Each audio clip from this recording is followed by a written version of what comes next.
Olá, seja muito bem-vindo ao Business, o programa de negócios da sua TV. Vamos aos destaques da semana.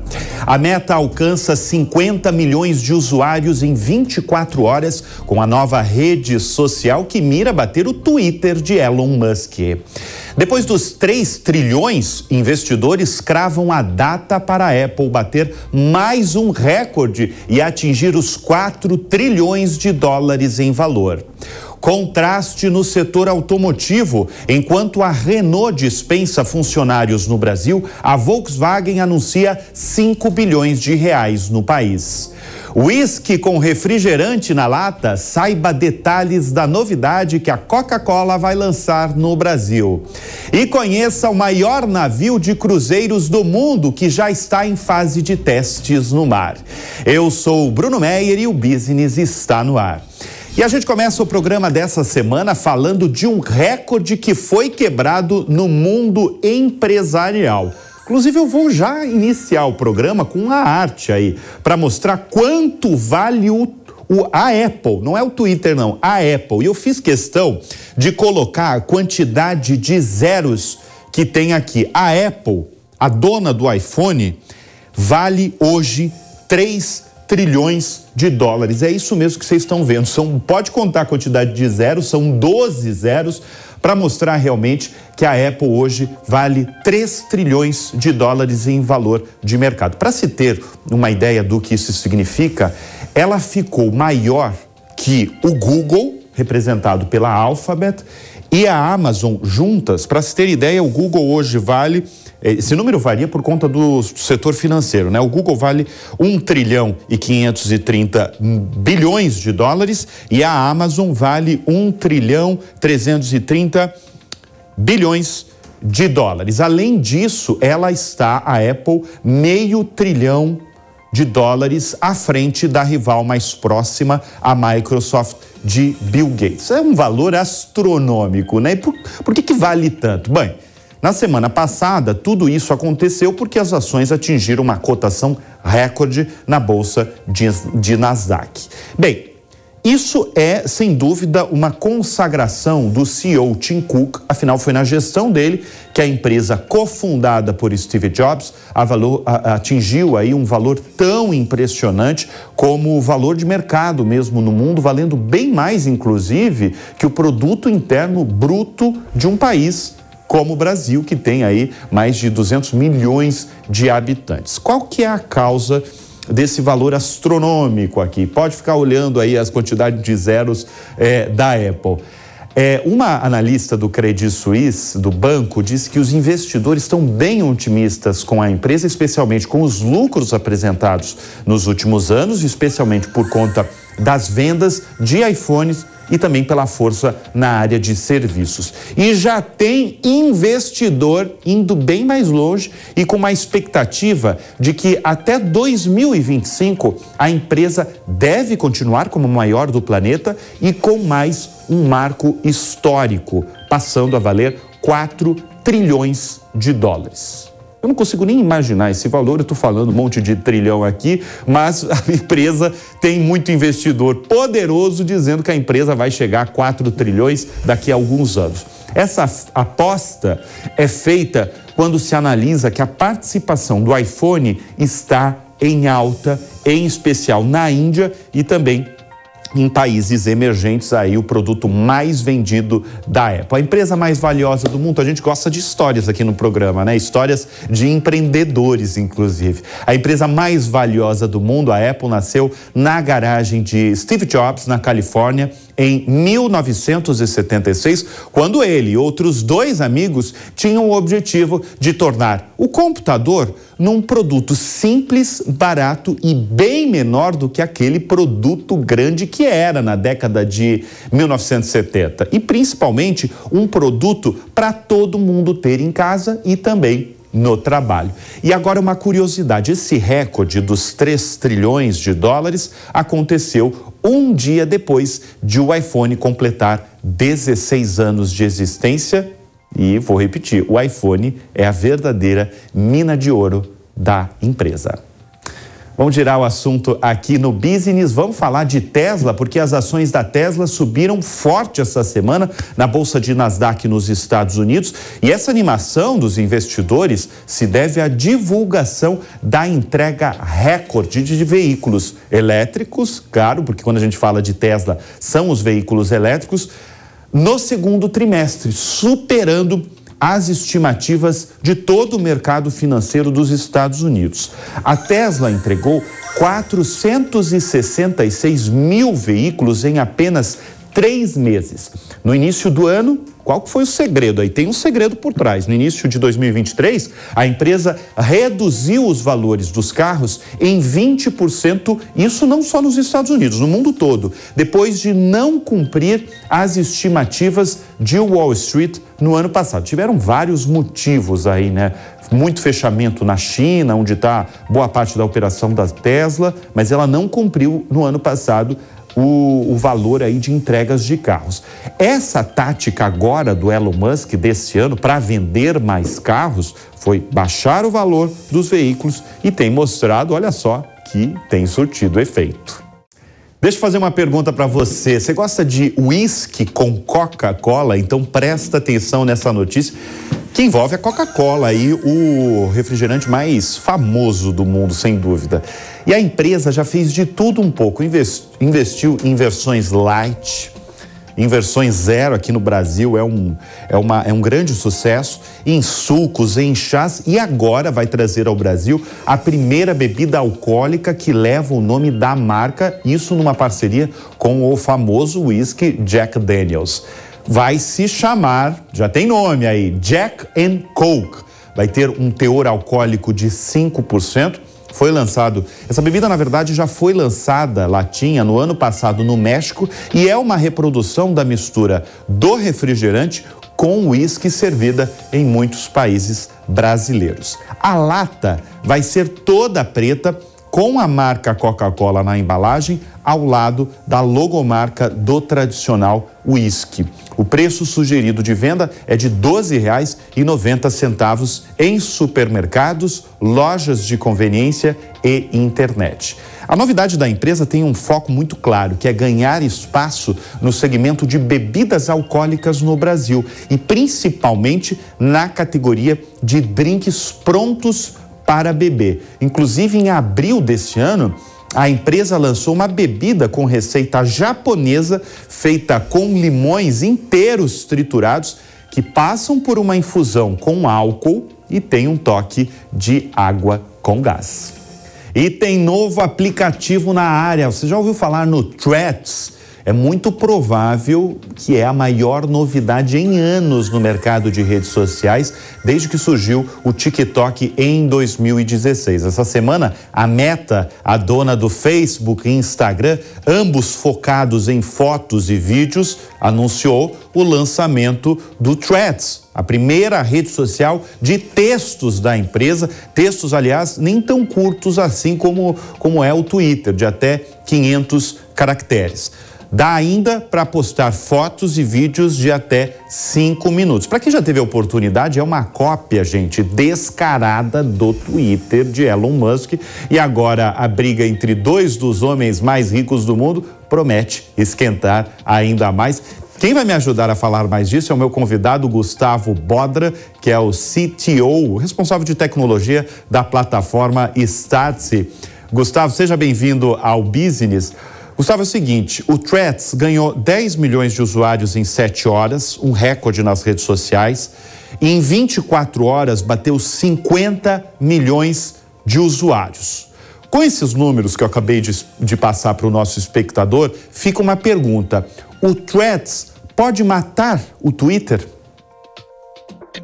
Fala, Bruno, obrigado pelo espaço para a gente trocar essa ideia.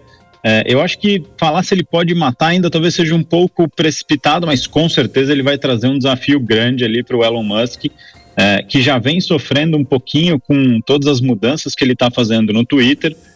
E eu acho que grande parte desse sucesso inicial do Threads tem a ver com a estratégia que o Mark Zuckerberg fez, muito acertada, de fazer uma migração muito simples dos usuários que já estão no Instagram para o Threads. Então, acho que essa primeira a aquisição de usuários foi muito bem feita. O grande desafio dessas plataformas, para dizer se de fato ela consegue matar o Twitter, tem a ver com retenção, né? Entra muita gente, tem muito interesse num primeiro momento, mas daqui uma semana, daqui um mês, daqui 2 meses, será que essas pessoas continuam com esse mesmo interesse? Então, eu acho que o grande desafio vai partir para a retenção e para essa diferenciação, porque nesse primeiro momento, como você disse, ainda parece uma cópia descarada do Twitter.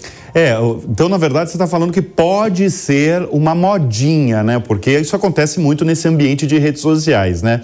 Agora, o Twitter, Gustavo, de Elon Musk, enfrenta queda de receita e o Twitter Blue, que é a aposta do Elon Musk, né? Que é o serviço de assinatura, você tem que pagar para ter acesso, por exemplo, não ver tanta publicidade, você ter mais alcance, ainda atraiu pouquíssimos assinantes, de acordo com analistas do mercado.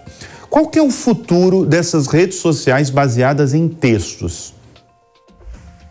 Eu acho que, olhando muito para o modelo das outras redes sociais, muito provavelmente a monetização e o futuro dessas redes vai ter muito a ver com publicidade, né? Então, acho que essa é a aposta da Meta nesse caminho, de abrir uma rede que talvez seja gratuita num primeiro momento, que você não tenha que pagar para ter acesso a todas as funcionalidades, mas ela é muito boa em monetizar com anúncios, assim como o Instagram e o Facebook, eles têm sido monetizados ao longo de toda a sua vida com anúncios. Então, talvez o grande caminho para essas redes sociais seja continuar com essa monetização via anúncio, via influenciadores, assim como o TikTok também tem esse mesmo modelo. Então, olhando um pouco para esse mercado de aplicativos, eu vejo uma grande tendência da gente continuar com essa monetização via anúncios, até porque esses modelos de assinatura, você tem um desafio gigantesco de manter as pessoas engajadas e entendendo o valor do que aquela assinatura de fato entrega.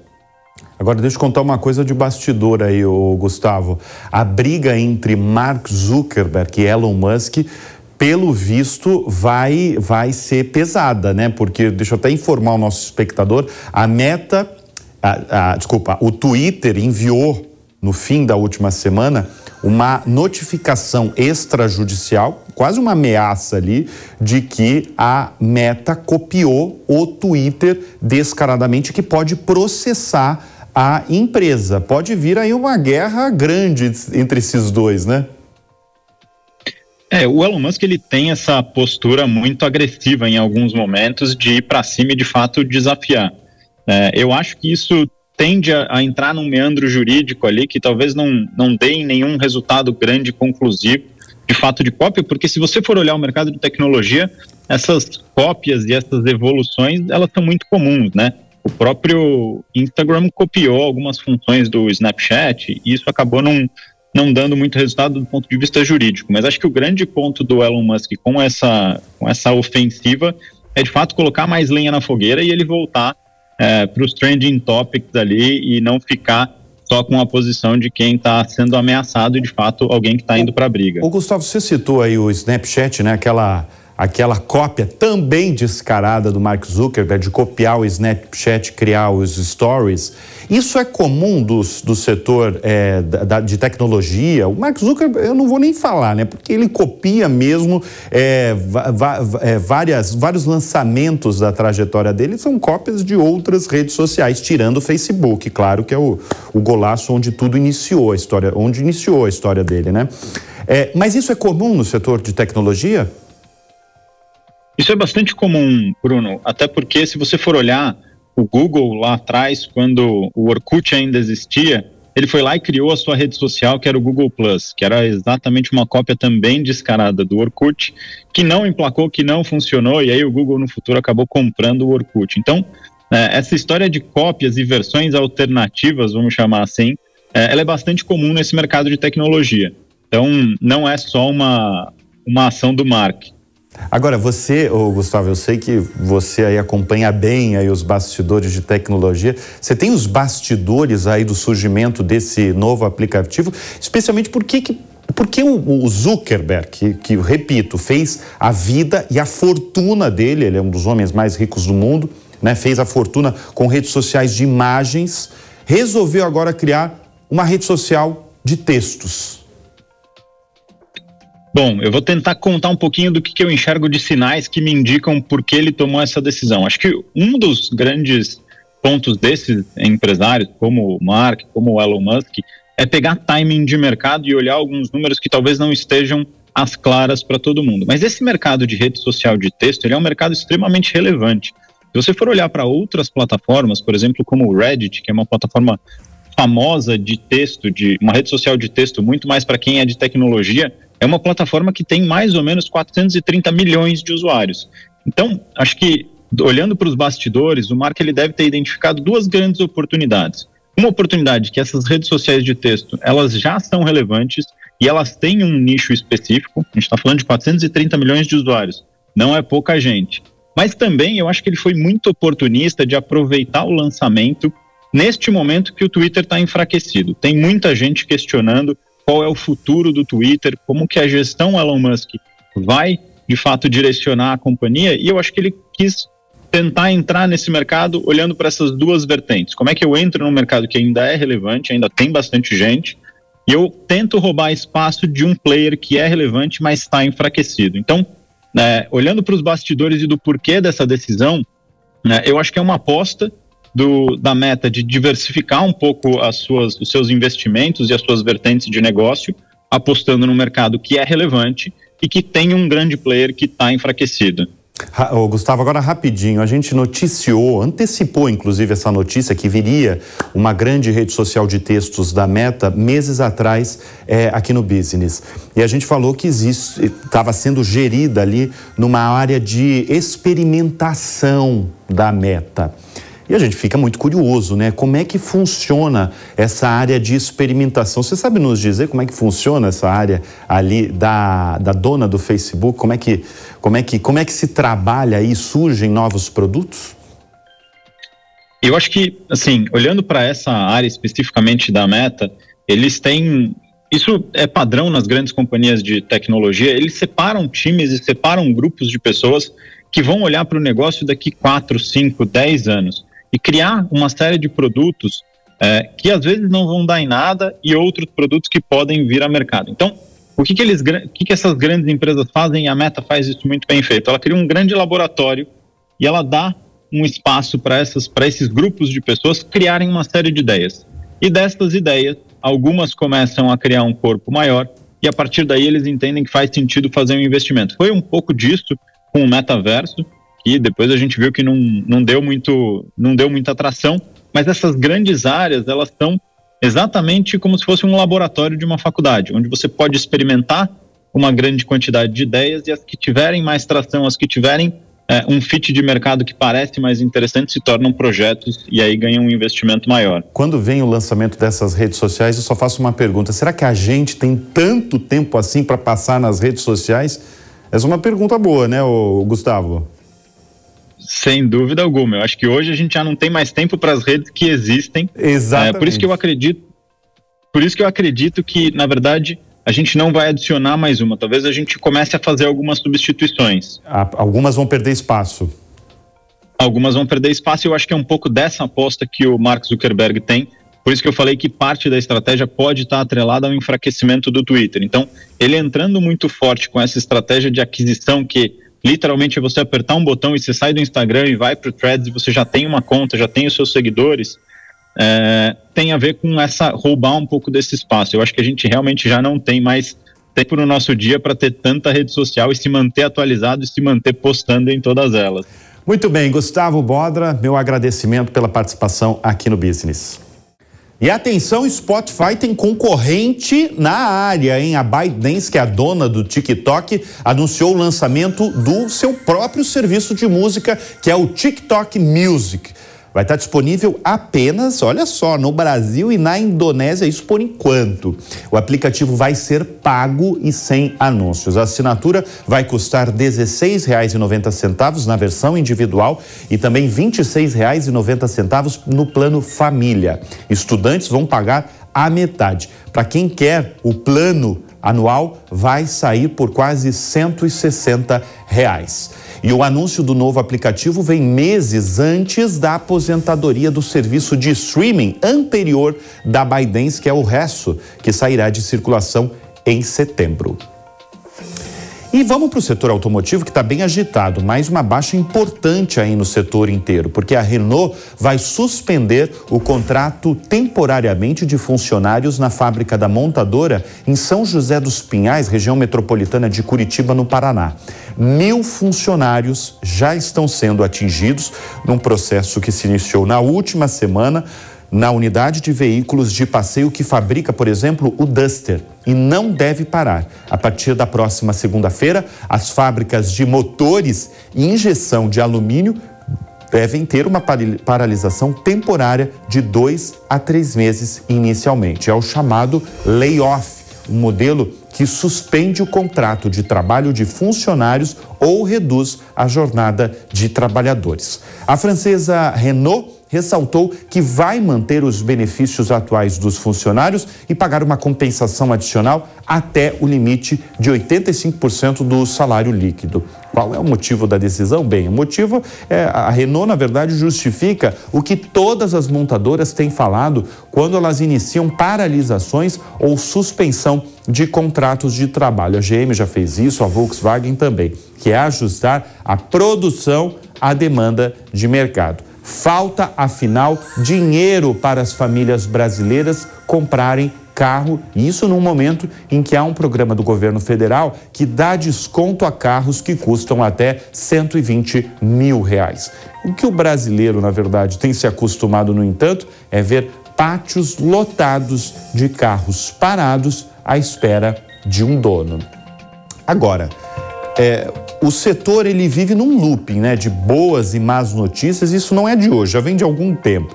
Vamos agora falar, afinal, de boas novas, porque a Volkswagen vai investir 1 bilhão de euros, mais de 5 bilhões de reais no Brasil até 2026. A montadora de carros icônicos aí como Fusca, Gol e Kombi, nessa última semana fez aquele comercial unindo Maria Rita com Elis Regina.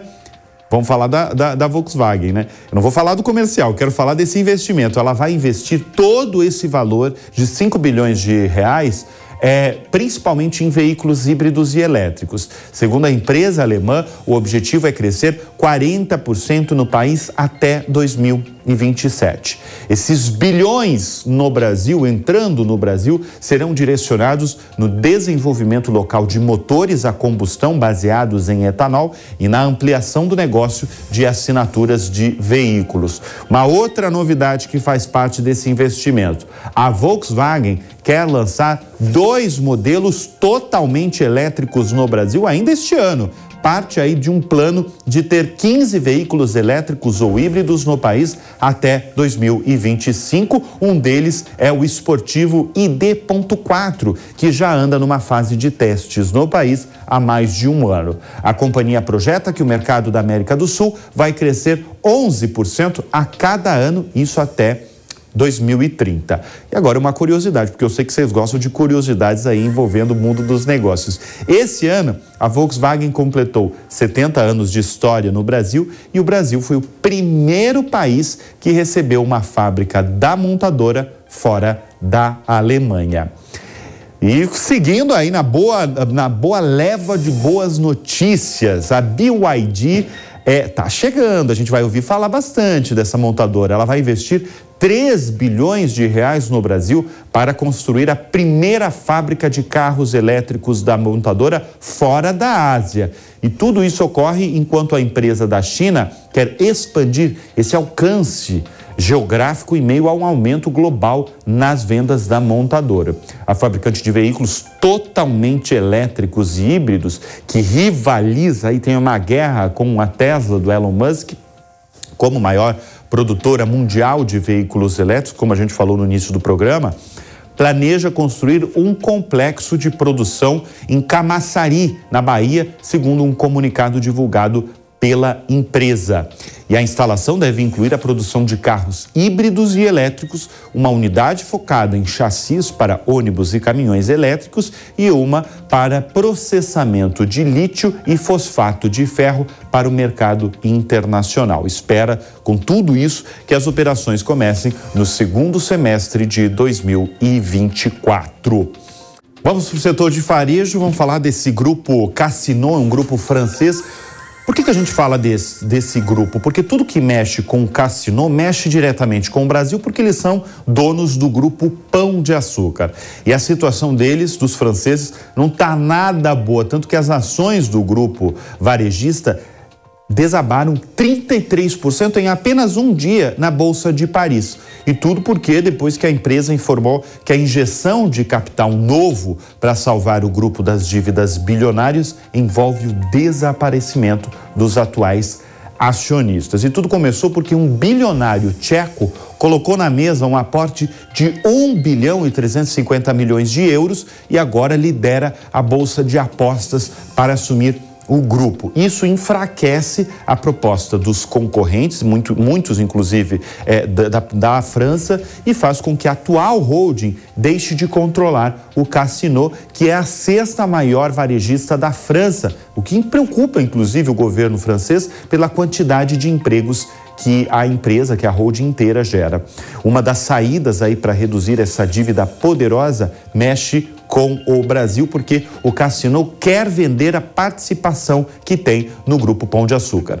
Esse desembarque dos franceses no Pão de Açúcar já vem de algum tempo, tá? Não é uma coisa nova, mas agora parece que o negócio pode acontecer nas próximas semanas. Eu falei da dívida, mas eu não falei do valor da dívida, né? Em 2022, a dívida do Casino chegou a 6 bilhões e 400 milhões de euros, o equivalente a mais de 33 bilhões de reais. É uma dívida muito grande. E nos planos do grupo, a venda de ativos na América Latina pode levantar 200 milhões de euros. Semanas atrás, o grupo vendeu a participação de 11% na rede atacatista brasileira Açaí, pelo equivalente a mais de 2 bilhões de reais. A gente do Business aqui, nós vamos seguir acompanhando esse negócio envolvendo a venda da participação do Casino no grupo Pão de Açúcar.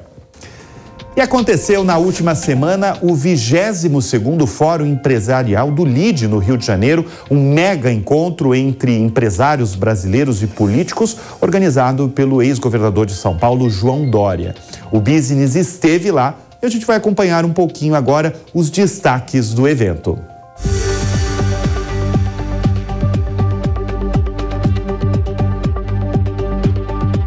Bem, depois de 3 dias de evento aqui no Rio de Janeiro, mais de 300 empresários dos mais variados setores brasileiros, diversos governadores presentes.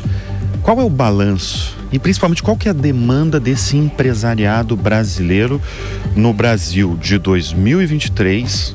E pelo que eu acompanhei de todos os painéis, todo mundo vendo lá na frente, né? O Brasil daqui a 5, 10, 15 anos. Isso mesmo, Bruno. É o olhar para frente e não no retrovisor. É olhar os próximos 5, 10 anos, aquilo que o Brasil precisa no seu desenvolvimento econômico e no seu desenvolvimento social. Nada de voltar ao passado para brigar, intimidar, condenar. Isso é função da justiça. O que os empresários pediram aqui aos entes públicos, principalmente governadores, prefeitos, deputados, senadores, ministros de Estado, foi paz. Nós precisamos de entendimento. As eleições já terminaram, agora nós temos que estar juntos, ainda que com as nossas diferenças, isso faz parte da democracia, mas trabalhando por um olhar mais preciso e mais dirigido para o futuro do Brasil. Para quê? Para oferecer condições adequadas de segurança jurídica. Esse foi um tema que pautou todos os painéis aqui, surpreendentemente, em todos eles houve uma citação do ponto de vista de segurança jurídica. E como é que você tem segurança jurídica? Obedecendo aquilo que a lei determinou e que os contratos estabelecem. Você não pode ter rupturas da lei, nem rupturas contratuais, porque isso não só fere o interesse daqueles que, por confiar, compraram, assinaram, investiram, mas também aqueles que pretendem investir. Qualquer sinalização do Brasil de retrocesso naquilo que foi feito em privatizações, concessões e programas de outros governos refletirá mal neste governo e refletirá mal para o Brasil. Houve uma condenação geral de todos, inclusive de entes públicos aqui representados, inclusive o presidente em exercício do Tribunal de Contas da União, Vital do Rego, foi categórico, dizer que contratos formulados e assinados não se mexem e que o Tribunal de Contas não vai aceitar de forma nenhuma medidas que sejam retroativas e que rompam contratos. a conclusão que você acompanhou no dia de hoje, sexta-feira, com alto astral, um sentimento bom, um sentimento das pessoas irmanadas, juntas, ainda que com as suas diferenças ideológicas, partidárias, mas todos abraçados, juntos, olhando o melhor para o Brasil.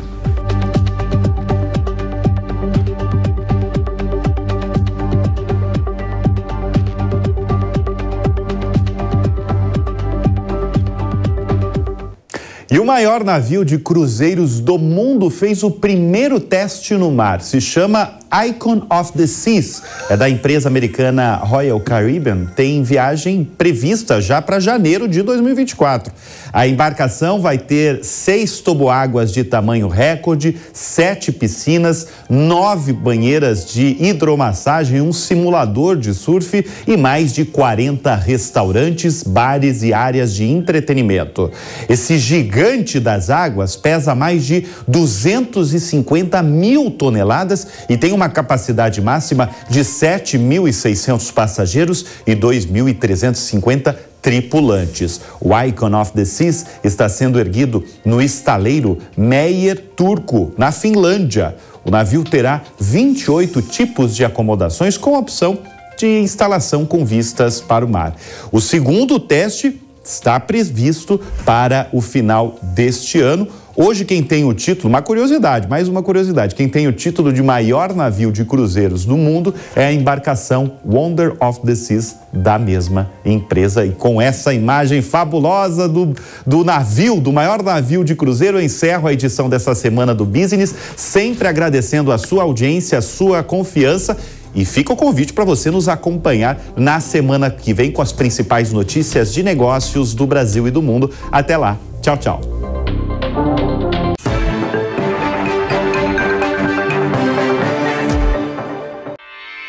Realização Jovem Pan News.